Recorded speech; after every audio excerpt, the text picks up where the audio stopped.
Are you aware of some of the more recent work that's been done by scholars in Israel, where these guys have now come up with this hypothesis that the burning bush was actually it was a DMT experience, and that the burning bush was most likely an acacia tree, that the acacia tree is apparently rich with DMT, and they think, the way you get a DMT experience is you smoke it, right?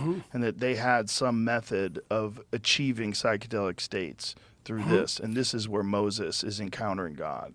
Okay, now you focus on the moment, and a spirit arises within you. That's a good way of thinking about it. That's the logos. A spirit arises within you that leads you on a pathway that's an investigation into the truth. It's a problem because to really understand what he's saying, you would have to have a deep understanding of those ancient languages. Yeah, right. Yeah, it's a very difficult book to evaluate. Because there's very few people that are even qualified to, many people have disputed some of his, he has one claim that the word Christ can be traced etymologically, how do you say it? Etymologically. Yeah. To an ancient Sumerian word that means a mushroom covered in God's semen. And so it was his assertion that the idea was that that's they the anointing. thought when it rained, that rain was the giver of life, and it was literally God's semen that made things grow, and that these mushrooms, because they would show up so quickly. If it rains, if you go to bed, you could look out at just your lawn, and it's complete grass, not a mushroom in sight. And you can go to bed and then wake up in the morning, and there'll be big mushrooms there. It's really weird.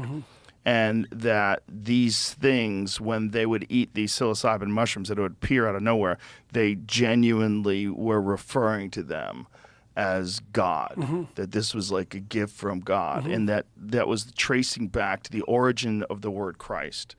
But it's very tortured.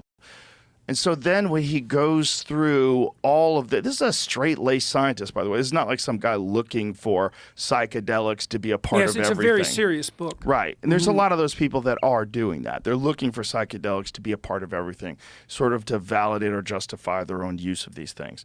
He wasn't doing that at all.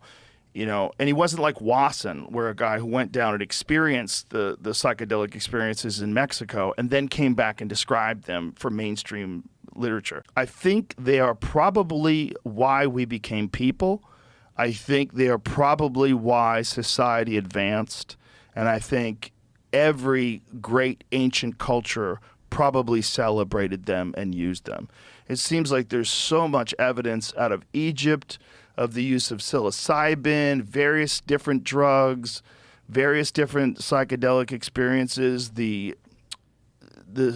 iconography of the pineal gland seems to be a big part of multiple cultures, not just Egyptian, but even Catholicism.